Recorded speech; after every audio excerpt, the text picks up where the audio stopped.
Bonjour les gens, guidance du 31 juillet, donc le dernier jour du mois de juillet en quelque sorte.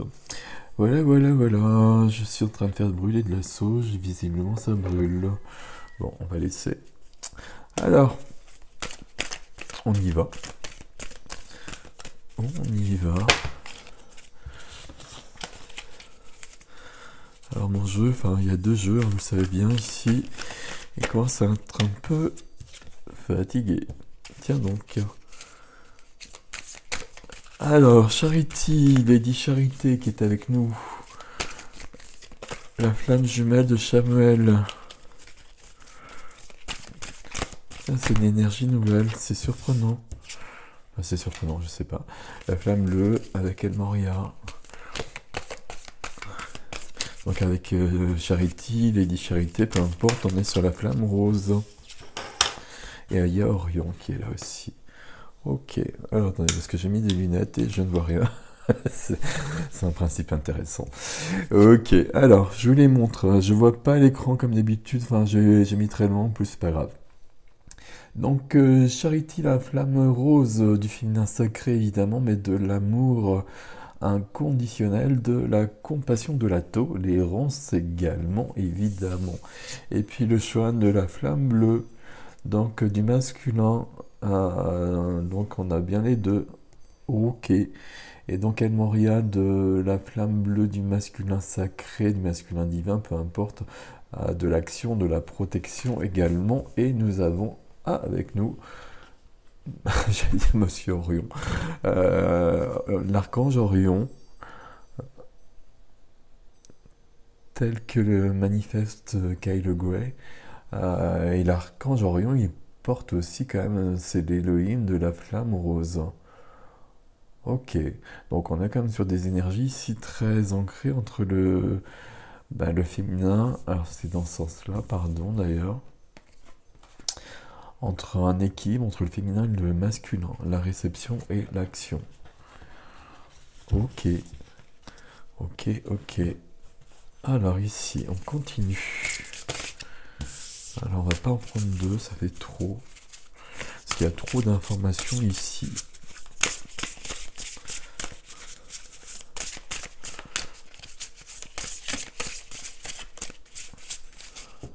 Bon, pardon pour le bruit.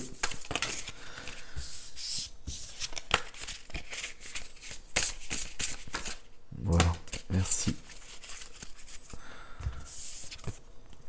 La tablette d'albâtre de Leila. Zoom. Alors, je vous montre vraiment comme ça. Parce que j'adore vraiment ces cartes. Et nous prenons un chevalet magique. Je le pose ici. Donc c'est 41. La tablette d'albâtre de Leila. Je sais pas ce que vous voyez, hein. Vous savez bien que je vois pas ce que vous voyez. Et notamment avec ces jeux de lumière. Donc on laisse les choses se faire. Alors, on va les voir ici. Tiens, j'ai pas de tarot. J'ai pas de tarot, les gens. J'ai pas de tarot. Alors, je vais en prendre un avant d'oublier, sinon je vais zapper le tarot quand même. Et c'est pas possible. Alors, je vais prendre un tarot. On va prendre. Ici, il n'y en a pas beaucoup. On va prendre celui-là. Voilà. Je sais bien qu'il y a un truc bizarre. 41. La tablette d'albâtre de Leila. Vous vous souvenez à l'échelle de votre âme. Vous profitez de l'élargissement. Vous profitez de l'élargissement de votre conscience et l'objectif supérieur de votre vie vous apparaîtra bientôt un peu plus clairement. Cela suscitera peut-être un changement déstabilisant, mais indispensable, pour trouver une nouvelle façon de manifester. Vous êtes protégé et guidé en permanence, notamment quand vous doutez de votre parcours. Ok. Et vous êtes vraiment aimé. Ok, donc là on est vraiment sur une évolution et puis mission de vie, mission d'âme, mandat, contrat, peu importe les termes employés, c'est surtout les l'épanouissement du divin dans l'humain. Et puis la reliance, et puis surtout le fait d'être aligné. L'ange Leïla est la messagère des écritures talmudiques. Contrairement aux autres anges, elle est spécifiquement décrite comme un être féminin. Ok. Donc là, on a vraiment quelque chose ici, entre le féminin et le masculin, et ça continue. Leïla nous rappelle qu'il existe en nous un espace que seul le féminin peut remplir. Et cela est vrai. Et c'est bien ça qui n'est pas accessible, ouvert chez tout le monde pour l'instant. Si nous tentons de vivre notre vie en penchant davantage vers le masculin, ce qui était le cas dans nos sociétés actuelles occidentales, nous risquons de passer à côté. Les tendances masculines vers l'exploration, l'aventure, le progrès et le développement sont de grandes valeurs. Cependant, les tendances féminines vers la compassion, l'acceptation, la bonté et la bienveillance sont indispensables à notre équilibre. Et pour que survive l'humanité, ces deux facettes de la sagesse doivent s'équilibrer et s'intégrer avec maturité dans le cœur de chaque être humain. Et l'apparition donc de cette carte de Leïla dans une lecture suggère que vous avez besoin que le féminin prenne les rênes en ce moment.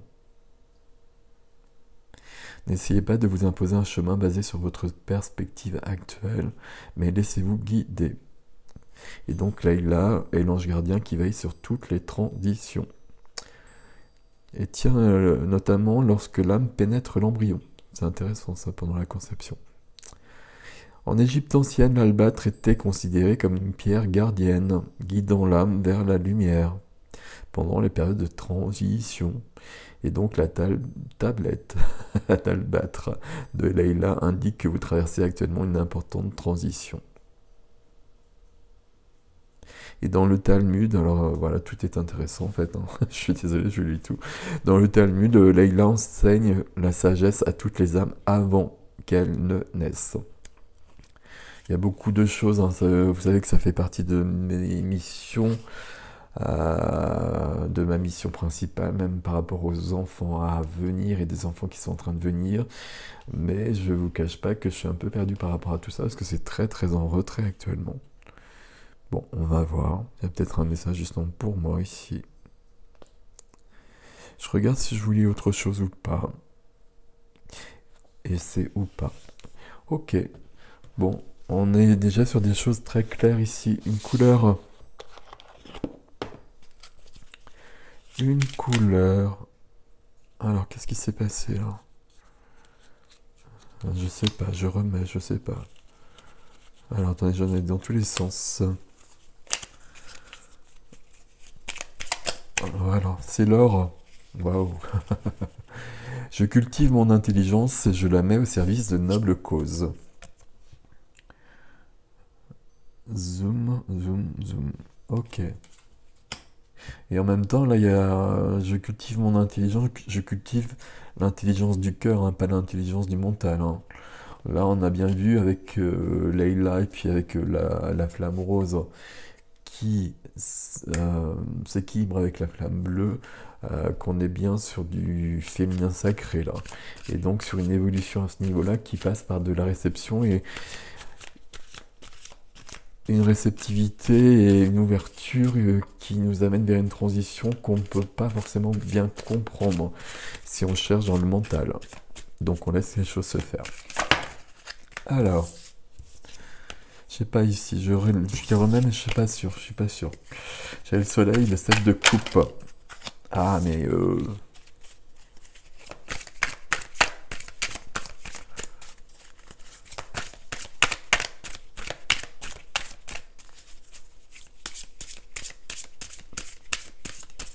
alors on va prendre 3 cartes, je crois.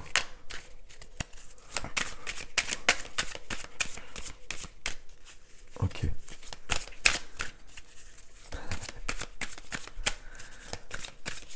Alors j'ai coupé. Oh bah faut savoir. Hein. Alors ça c'est trop. Il y a besoin d'avoir confiance dans le processus actuel. Il y a besoin d'avoir une confiance. J'ai encore un nouveau couple ici, hein. Il y a besoin d'avoir confiance. Il y a besoin de... Ok. On va prendre tout ça. Moi, je continue, hein. Je vais vous les montrer après, mais il m'en manque, hein, ici.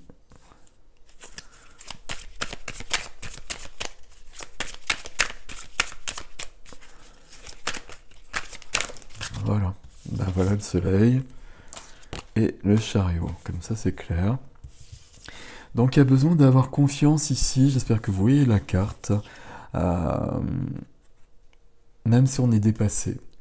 Et on reçoit, puis à un moment donné, il faudra passer à l'action et il faudra bouger des choses dans notre vie. Pourquoi le roi de bâton ici?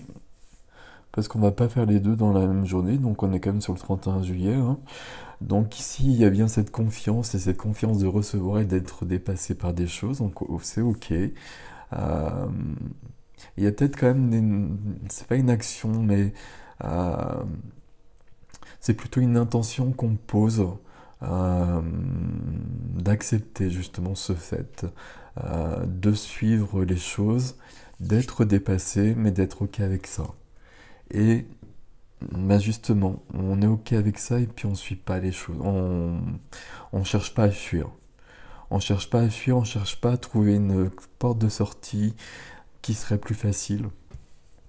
Et on reste où on est, on accueille les choses et puis on accueille des énergies aussi fortes qui nous transforment, qui nous emmènent ailleurs. Ok. Qui changent notre quotidien, notre vie dans la matière et qui change notre vie concrète et très matérielle, hein. Et ça, on l'accepte aussi. Donc avec une grande expansion vibratoire qui est extrêmement présente. Ça, je vous le dis depuis longtemps, enfin depuis plusieurs jours, et ce sera comme ça encore toute la semaine, très clairement. Beaucoup de choses qui viennent en lumière aussi, très clairement. Pas toujours des choses agréables. Il y a quand même cette notion qui est très claire ici. Il y a des perturbations, il y a des choses qui nous bousculent. Et puis là, on nous dit d'avoir confiance, d'accepter d'être bousculé et d'intégrer ça et de rester stoïque. Ça va augmenter. Ça va aller vite, mais ça va augmenter et on est dans la bonne direction. Les gens qui reçoivent ce message sont dans la bonne direction et vont où il faut aller. Et se rapprochent d'où ils doivent être et de qui ils doivent être, pour dire les choses d'une manière très claire. Même si c'est vraiment très très flou et qu'on est un peu beaucoup perdu. Voilà. Ok. On a confiance en fait. On a confiance, on laisse les choses se faire. Soit. Et si je cultive mon intelligence, je la mets au service de nobles causes. Noble cause, c'est notre divinité, on va le dire comme ça. Ok. Et je n'ai pas regardé sur les cartes ici. Orion, manifester les miracles. El Moria, l'éveil. Et ici, avec charité, évidemment la charité dans le sens noble du terme. La prière, la contemplation aussi, justement. La contemplation, pas l'action. C'est important. Qu'est-ce que je cherche? Eh bien, j'ai les deux ici. J'ai envie de prendre les deux parce que les deux, c'est pas les mêmes. Donc ici, on est bien sur le cœur et sur l'âme. Et souvent, au niveau de mon discours notamment, pour moi, c'est la même chose. C'est pas tout à fait la même chose quand même. Le cœur, c'est très humain.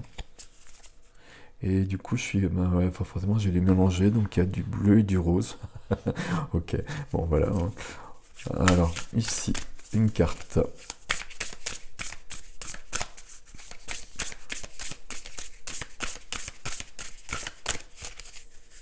C'est assez drôle parce que si on reste sur les les stéréotypes, je sais pas, tout ce que je n'aime pas, enfin tous les conditionnements, bleu et rose, féminin et masculin. Le cœur ici est féminin et l'âme est masculine. Bon. Il y a des choses qui nous dépassent au niveau de ces concepts-là aussi, hein, parce que c'est quand même présent aussi, c'est la notion masculine et féminine, yin et yang si vous voulez, mais c'est présent dans le galactique aussi, très très présent. Ok, ralentissement, donc vous voyez on n'est pas sur de l'action, hein, très clairement. Si tu prends le temps de ralentir ta course effrénée à la productivité, tu arriveras à écouter ton cœur, à te reconnecter à tes émotions, à recevoir pleinement tes intuitions et à retrouver ce bonheur qui vient de l'intérieur. C'est à l'intérieur que ça se passe. Et le bonheur vient de l'intérieur. Comme la musique est un cri qui vient de l'intérieur. Voilà. Celle-ci, je la mets ici. Hein. Je sais pas, je vois rien. J'ai mis le téléphone trop loin en plus. Alors je prends le deuxième du coup.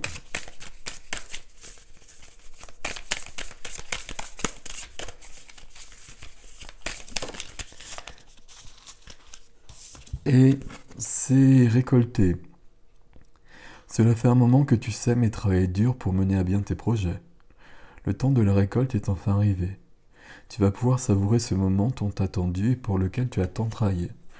Ici, il faut vraiment avoir cette notion de confiance que les choses sont en train de se faire. Que tout est en train de se faire et tout est en train de suivre le plan prévu.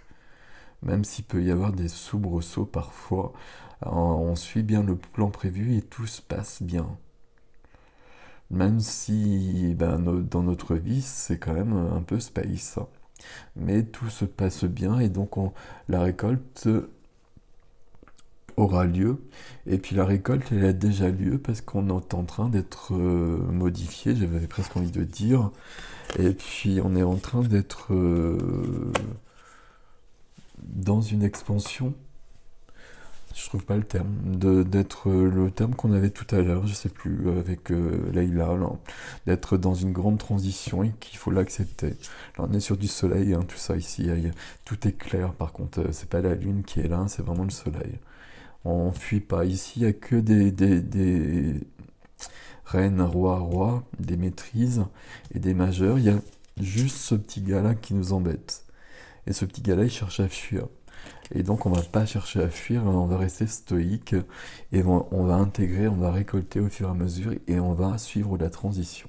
Bon, voilà. Alors,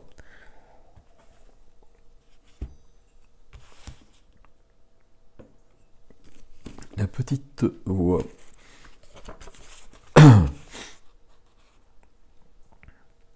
Celui-là on le connaît, mais c'est celui-là quand même. Tu dois reconnaître ta liberté afin de pouvoir voler spirituellement à de grandes... à chaque fois. Tu dois reconnaître ta liberté afin de pouvoir voler spirituellement à de grandes hauteurs. Sinon tu es comme un oiseau en cage, qui même lorsque la porte est grande ouverte, et qu'il est libre de voler où il veut, ne remarque pas sa liberté, et continue à volter dans sa cage, n'allant nulle part. Tu peux traverser ta vie entière comme cet oiseau, captif et complètement aveugle. Sauf si tu reconnais ta liberté, que tu l'acceptes et l'utilises comme elle devrait être utilisée dans les domaines de l'esprit, où il n'y a aucune limitation, frontière ou barrière pour te retenir. Tous les êtres humains sont libres, si seulement ils voulaient bien le reconnaître et l'accepter. Cette liberté t'est offerte, mais tu dois l'accepter avant de pouvoir l'utiliser. Pourquoi ne pas accepter ta liberté dès maintenant et prendre conscience que tu n'es lié à personne, ni à rien, et que tu peux faire tout ce que tu désires. Voilà. Je sais sais pas si vous voyez, il y a vraiment une notion d'être à l'intérieur, de recevoir, d'être dans une notion de féminin sacré, de compassion pour soi, de tolérance, d'amour évidemment, de recevoir et d'accueillir et de trouver des choses à l'intérieur qui sont déjà là, forcément, évidemment, mais de les trouver, de les conscientiser pratiquement pour que ça prenne plus de puissance. Et tout est déjà là, hein, tout est bon. Et tout est hyper bon ici hein, aussi. On garde confiance parce qu'il y a beaucoup de bousculements. C'est pas grave. C'est pas grave. On s'ouvre. On reste ouvert à tout ce qui nous est donné. Et tout ce qui nous est donné, c'est tout ce qu'on récupère de nous, déjà à la base. Et c'est essentiel. Il n'y a que ça qui compte actuellement. Voilà, prenez soin de vous les gens. À bientôt.